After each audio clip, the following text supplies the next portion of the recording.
Hi and welcome to the channel. Today we are going to build another SFF PC with the NR200P V2. I bought this for $125 with a $48 shipping fee. It is a bit more expensive compared to the V1, but I was hoping that it is also better. As for the specs and as compared to the old NR200P, the old one can have two layouts, which is traditional and also with vertical GPU. And the new one is only with vertical GPU. The layout of the new one means that it will have less clearance for the CPU air cooler. But with that, it has a good AIO compatibility at the top as compared to the old one. The GPU limit is also longer and wider. But because of this layout, there are now less fan mounts. It has also less pre-installed fan, but it is insignificantly smaller. And given that, I think the V2 is fixing the old vertical mode only. And for me, just by looking at this, it has less options now and I think it is a downgrade. Anyway, opening the box. This is the tempered glass side panel. This is the case itself. It has a manual and there is an accessory box. As for the accessories, it has a zip tie, SSD mounting rubbers, extra push pin clips, a GPU stand, and lastly the riser which is needed for this build. As for the case, it has a mesh top, mesh sides, solid front. At the back, there is a cutout for the motherboard, cutout for a 3-slot GPU, power plug, and at the top, there is one USB-C, two USB-A, power button, and audio jack. To open the case, you just need to pull the side panels. There is a loose dust filter, a silica gel, don't eat this one. As for the cables, there's an audio front panel, USB-C, power extension cable, USB 3, and front panel switches. At the bottom, there's a pre-installed 120mm regular fan. As for the build, the first step is to remove all removable panels, the sides, the front, and the top. Next is to remove the power supply bracket. It is secured by two screws at the right side of the case. At this point, I realized that I have a bad case since there are no screws included. I even opened up the tempered glass box to see if the screws are there, to no avail. From the back of the accessory box, I'm basically missing A, C, D, and E, which is very unfortunate. Anyway, to move forward with the build, I will use my spare screws that I've accumulated over the years. Based on testing, the PSU screw works better as compared to the traditional motherboard screw. As for the components, I'll be using the Asus ROG Strix B650E-I for the motherboard. Processor is a Ryzen 7 7800X3D. RAM is a G.Skill Trident Z5 Neo RGB 32GB 6000 megatransfers CL30 RAM and DeepCool LT520 for the cooler. I also pre-plugged the CPU power cable. Anyway, screw the motherboard to the case. As for the top screw, I used the screw from the PCIe cover. As for the PSU, I'll be using the FSP Dagger Pro 850 watts gold power supply. Plug the cables to the PSU, screw the PSU to the PSU mount. I mounted this bracket to the SFXL position, but this is a mistake. Ideally, you should position this in the lower SFX position and I'll explain later why. Anyway, screw the PSU mount to the case, plug the extension cable to the PSU, and turn on the PSU. Plug the 24-pin power cable, audio front panel, USB-C, USB 3, and front panel switches to the motherboard. Use the Velcro ties provided to tie the loose cables. As for GPU installation preparation, remove the GPU bracket which is secured by two screws on the side and two screws at the back. To remove this, you have to lift it up a bit and then pull out from the case.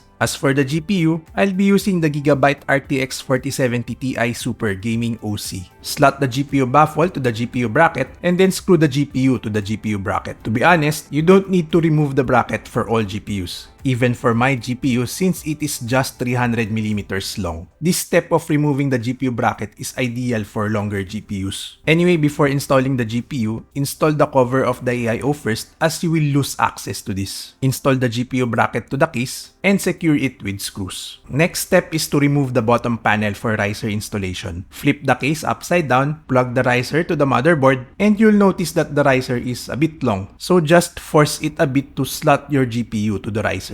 It will seem bent, but it is fine. Before you install back the bottom panel, it is now the best time to install a slim 120mm fan. But based on testing, this is not really needed. After that, install the bottom panel. Plug the 16-pin power connector to the GPU, plug the CPU fan and the fan splitter to the motherboard, and then plug the bottom fans to the fan splitter. Last to plug is the ARGB cable to the motherboard. You might want to tuck some of the cables behind the GPU so that it will not hit the radiator fans. While trying to install the radiator, I wasn't able to position it properly. The reason is that the power extension cable is blocking it, so I repositioned the PSU to the SFX slot instead. After that, screw the AIO radiator to the case. And lastly, fix the cable mess of the AIO by properly tying the cables and tucking it behind the GPU. You can also route the CPU power connector behind the radiator to ensure that it will not hit the fan. You may also want to put the GPU support, but I removed it afterwards anyway. Now it's time to close the top panel, front panel,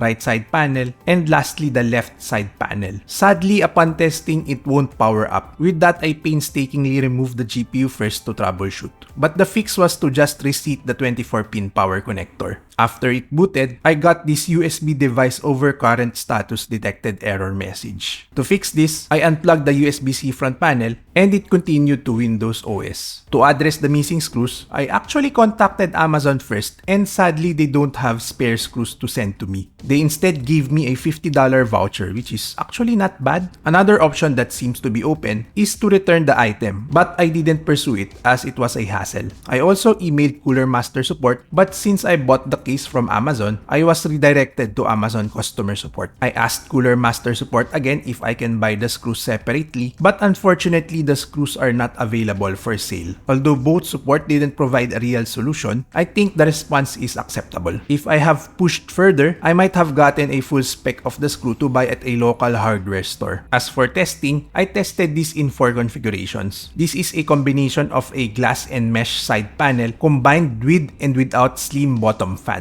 With Cinebench R23, the CPU temps ranged from a low 88.43 degrees Celsius to a high 88.77 degrees Celsius. Negligible difference between configurations. And as compared to the Meshroom D, NR200P V2 performed slightly hotter. With Cinebench R24, the CPU temps ranged from a low 84.51 degrees Celsius to a high 84.71 degrees Celsius. Again, negligible difference between configurations. And again, NR200P V2 performed slightly hotter as compared to the Meshroom D. With FF15 in 4K, the CPU temps ranged from a low 70.74 degrees Celsius on a mesh side panel with a slim fan at the bottom to a high 71.6 degrees Celsius on a glass panel without a slim fan at the bottom. This is 4.9 degrees Celsius hotter as compared to the top 2 Meshroom D config and 3.3 degrees Celsius hotter as compared to DeepCool CH160 best GPU config. It is worth noting that the bottom fan provides pretty much insignificant improvements, and the glass panel was hotter by up to 0.7 degrees Celsius only. As for the GPU temps, it ranged from a low 64.6 degrees Celsius on a mesh panel without a slim fan at the bottom to a high 66.56 degrees Celsius on a glass panel with or without a slim fan at the bottom. Definitely worth noting here of the insignificant impact of the bottom fan. As compared to DeepCool CH160's best GPU config, NR200P V2 is cooler by 2 degrees Celsius. And not far behind is Meshroom D's best GPU config as well. As a summary for the temps, NR200P V2 has the worst CPU cooling config as compared to Meshroom D and DeepCool CH160, but it is also the best in terms of GPU cooling. Based on my config, I could say that you don't need to buy an extra slim fan for this case. And if you have similar config as mine, you may also confidently use the tempered glass side panel for a slightly hotter but still good thermals. As for my comments to the case, I think the NR200P V2 is still a downgrade in terms of compatibility as compared to its predecessor. However, this layout is most likely a winner for most GPUs as compared to the traditional layouts. This was also evident in the benchmarks. To add, the NR200P V2 fixed the old NR200P's vertical mode as it is almost unusable since it requires a bottom radiator, thus there are only a few coolers that you can use with it. However, if you have issues with the motherboard, you would need to unmount the GPU completely to troubleshoot issues, which is a real pain based on my experience. I also don't like the part where it is pretty much incompatible with air coolers. Given that, I don't think it is worth calling NR200P V2. I'd call it